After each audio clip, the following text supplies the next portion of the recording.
Welcome back to the Woven Well podcast. Today we're talking about a pretty interesting topic that I'm going to guess you know very little about.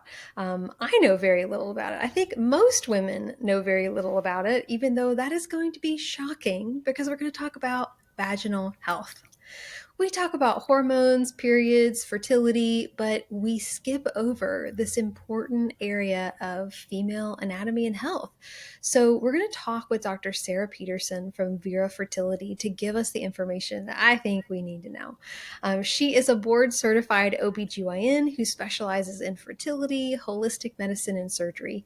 She's originally from Phoenix, Arizona. She studied biomedical engineering and went to medical school at USC in Los Angeles.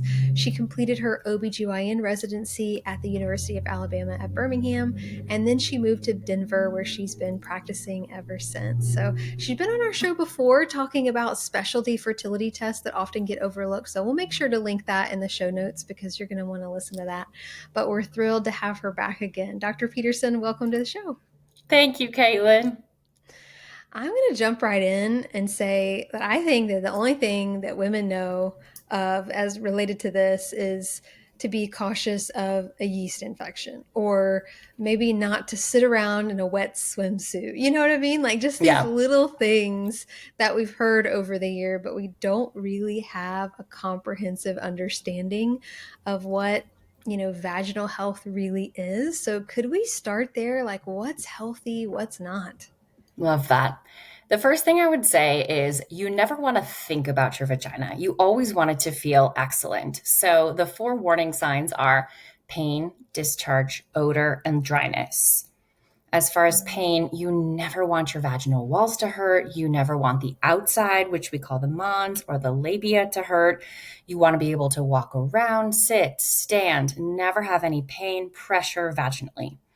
And then, as far as discharge, what we think of as normal discharge is sometimes as your vaginal walls are shedding cells, there'll be some yellowness. So, sometimes we'll see this yellowness in our underwear, or around the time of ovulation, you'll see a clear gloppiness. I would say any discharges outside of that could potentially be a red flag. For example, if you have brown spotting, if it's a color, if it's just pure white, if it itches, if it's green, those can be warning signs. I would also say that odor can be a warning sign. Most of us know our bodies pretty darn well. If you feel or smell a smell and it's just not a normal smell to you, that's a big red flag. And then the last thing is you always want your vagina to feel lubricated.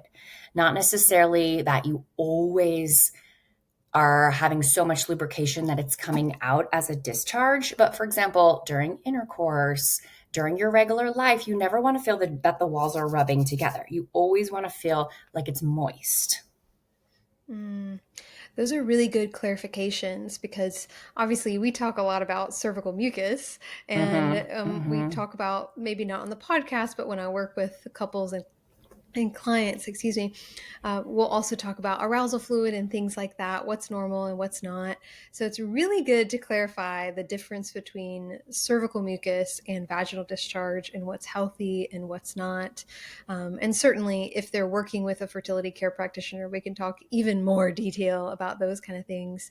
But especially the smell, I really appreciate the fact that you said if it's something smells different to you, because if you look online, they give all these examples of what the smell could be, but you know your own body smell. So if something smells 100%. off or different, then that could be enough to go ahead and start looking into, which I think is important. Yeah. And also, change over time is a big deal. If this Mhm. is how you've always smelled ever since you were a teenager, and it doesn't bring any red flags in your brain, then it's okay. But if there's a big change over time that's notable, then it's definitely something that it might be worth getting looked into. Yeah, especially with the comfort level too. So you use the word lubrication, and I know a lot of the clients who use the Creighton model system or ladies that I work with think about lubrication as that really extreme sensation as you wipe. But I think what you're talking about is that comfort level, like you don't feel Right. really dry, uncomfortable, which could lead to itching or pain or those other things. Is that always related to estrogen, or could that be related to other things? The big things that I see are hormones is a big one. And the other thing is a disruption in your vaginal microbiome. Mm. And oftentimes they're actually related because one can lead to the other. Okay. Would you talk to us a little bit about that? Like, explain what is the vaginal microbiome for us? Oftentimes we know what a gut microbiome is, or we're kind of familiar with that, right? There's some good bacteria and your bad bacteria, and you can have SIBO or a small intestinal bacterial overgrowth that gives you gut symptoms. The vagina is similar. We have a whole bunch of bacteria that are good and bacteria that are bad. And so when we think about our vaginal microbiome, there's a number of healthy bacteria, which are usually called lactobacillus, and then there are a number of unhealthy bacteria. And so that balance in the ratios of those two are really important. And so lots of things can throw that off. For example, if we're stressed, if we're not sleeping well, if our hormones are off, if we, the things that we traditionally think of, right? Like left a tampon in too long, or we're in a wet swimsuit, that can slowly over time really start to throw off our vaginal microbiome and cause a lot of those symptoms that we talked about. Mm, that's so interesting, isn't it? Like how our everyday lives can affect even that. We don't think about it. Like, how could sleep make a difference? Or how could, but it does. It does make a difference. Now, I know that probiotic is not the answer. It's a lot bigger than that. But I'm curious, do you have a probiotic that you recommend for the vaginal microbiome? One thing that's important is that there's not great penetration from oral probiotics to the vagina. Mm, So the one that I usually start with is called Femtophilus. However, sometimes depending on the state of your vaginal microbiome, it might not be enough to cut it, if that makes sense. So then you want to use a vaginal probiotic. My favorite is called Seed. There's a company okay. called Seed that makes a whole protocol called VS1. And they're capsules that you put in your vagina that really help reconstitute your vaginal microbiome.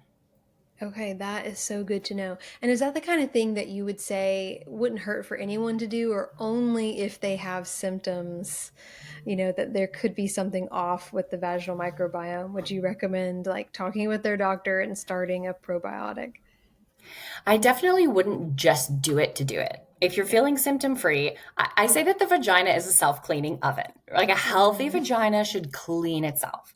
You never want to put anything in your vagina except really specific types of lube, tampons, intercourse. Other than that, you really don't want to put a lot in your vagina because what we run into a lot is your vagina has a very, very specific pH.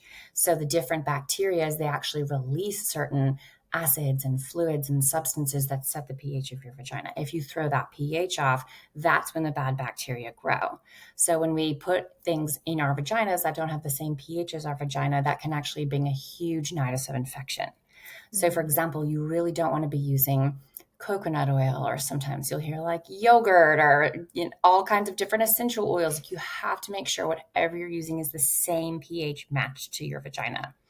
So that's one thing, is that be really careful what you put in your vagina. Don't treat something that you don't need to prophylactically fix your vaginal health. You want to fix your underlying health, and that should naturally help your vaginal health. But if you are having those symptoms, like you're having an abnormal discharge, you feel like your odor is off, yes, it absolutely makes sense to do a vaginal probiotic because sometimes that can avoid you from ever having to take antibiotics, which would be great.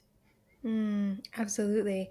And I'm going to go back to something that you said very briefly because I know already people are going to ask me questions about it. You said skip the coconut oil. And this is a common topic. Ladies using coconut oil and like, oh, it's so healthy, it's so natural. But you're not the first person that I've heard say that there are some definite downsides to using coconut oil. So maybe talk with us for just a second about that and maybe even what you recommend instead.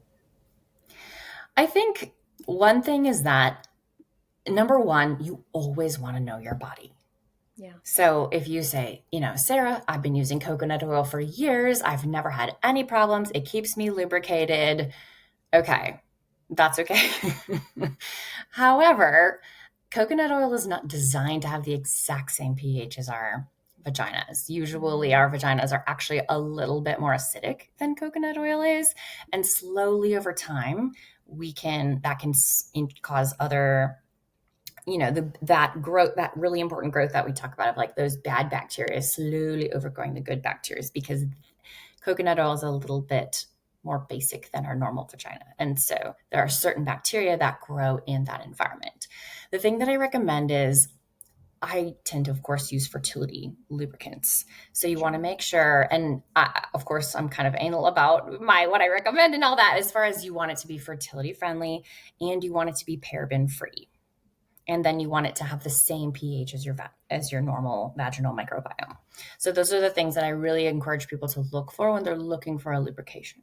Yes.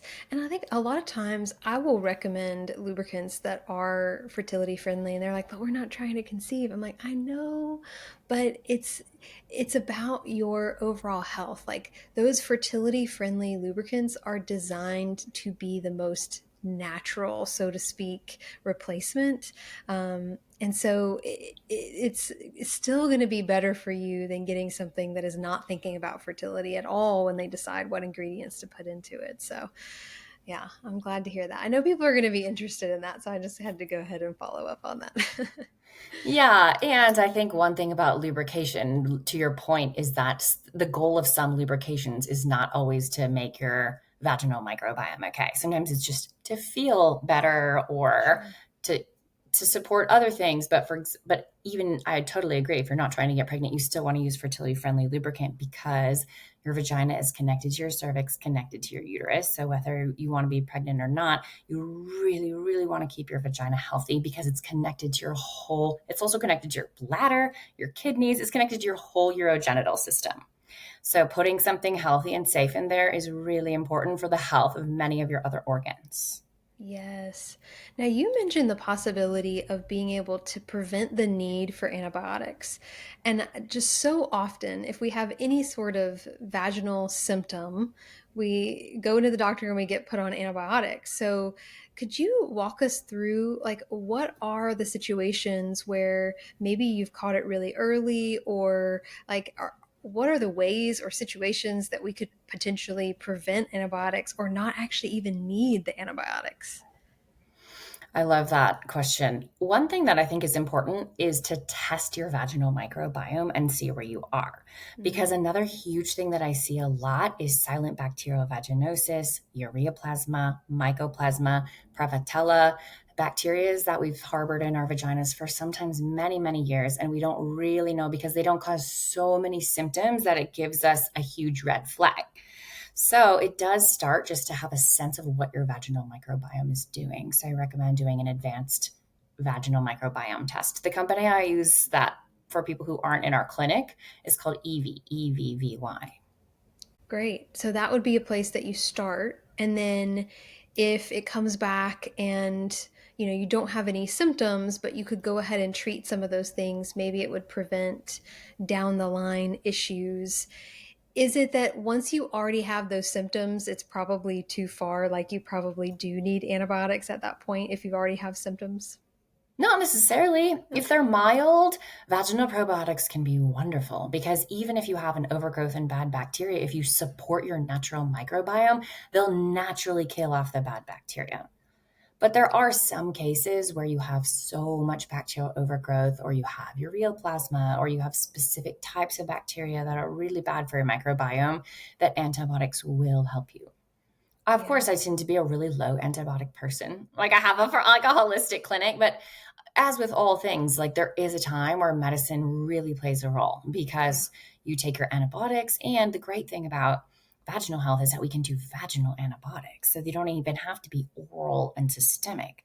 You take your antibiotics, you Mm. reconstitute your healthy microbiome. Maybe that's followed by a vaginal probiotic. And then you fix a lot of issues and stay on top of them. I am going to guess that very few ladies listening to this have ever heard of vaginal antibiotics.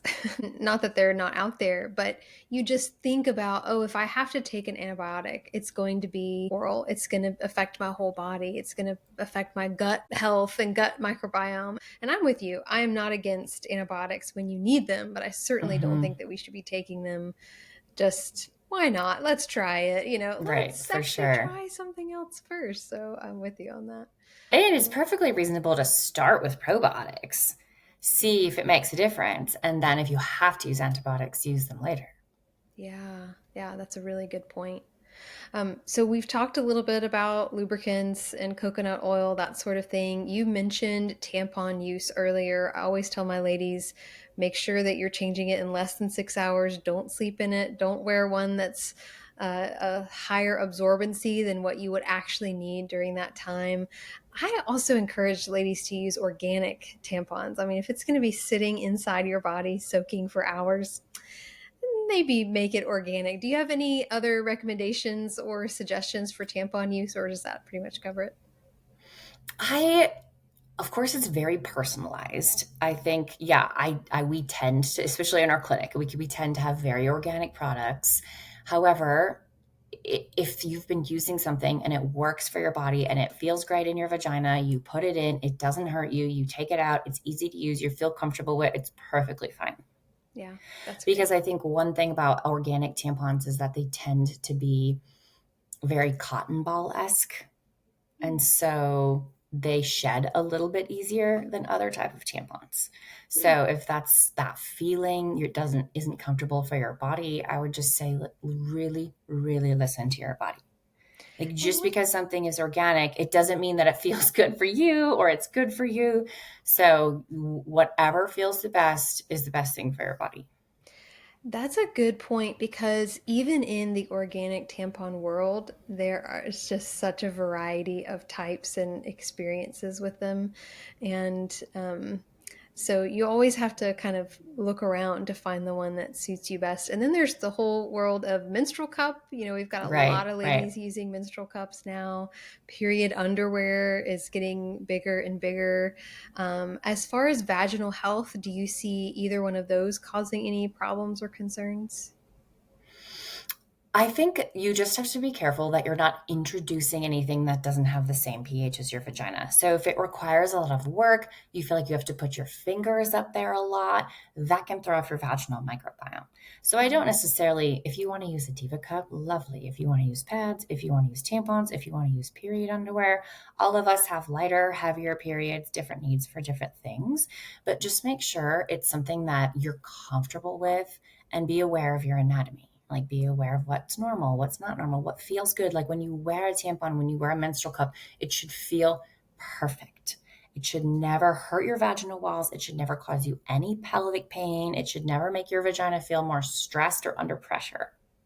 Mm, that's a really good reminder. Listeners, if you've learned even one new thing so far in this episode, I hope that you'll leave a review so that others can find it as well. We try to keep our content free and without commercials to make it available to as many women as possible. So feel free to leave a review and so it can make an even bigger impact. Dr. Peterson, thank you so much. Is there anything else you'd like to share with our listeners about vaginal health before we close out? I think one thing that is important to know is maybe we're sort of raised or we don't want to talk about our vaginas or it's kind of a taboo topic. But I really encourage you to, number one, just know your anatomy, right? Like, know the shape of your vagina, know the inside, know the outside, so that you can find those red flags easier. And it's better to get checked out than to wait. Because, like I said, all your organs are connected. If there's something in the back of your mind that's saying, oh, I don't know if my vagina is healthy or not, you know your body better than anybody else. And if you get a test and a swab that comes back normal and your doctor says, oh, it's normal, but you don't feel normal, don't let anybody tell you that you're normal and everything's fine if you know in your heart that it's not fine and you're not feeling normal. So if you have to get a couple second opinions, please, please, please do not give up on your health and your vaginal health, because it's so important to advocate for that. Absolutely. Totally agree with you. Well, thank you so much for being on the show and sharing with us. Thank you so much for having me. I could talk about vaginas all day. Listeners, if you'd like to get connected with Dr. Peterson or her team, we'll make sure to have them linked in the show notes. As always, thanks for listening as we continue to explore together what it means to be woven well.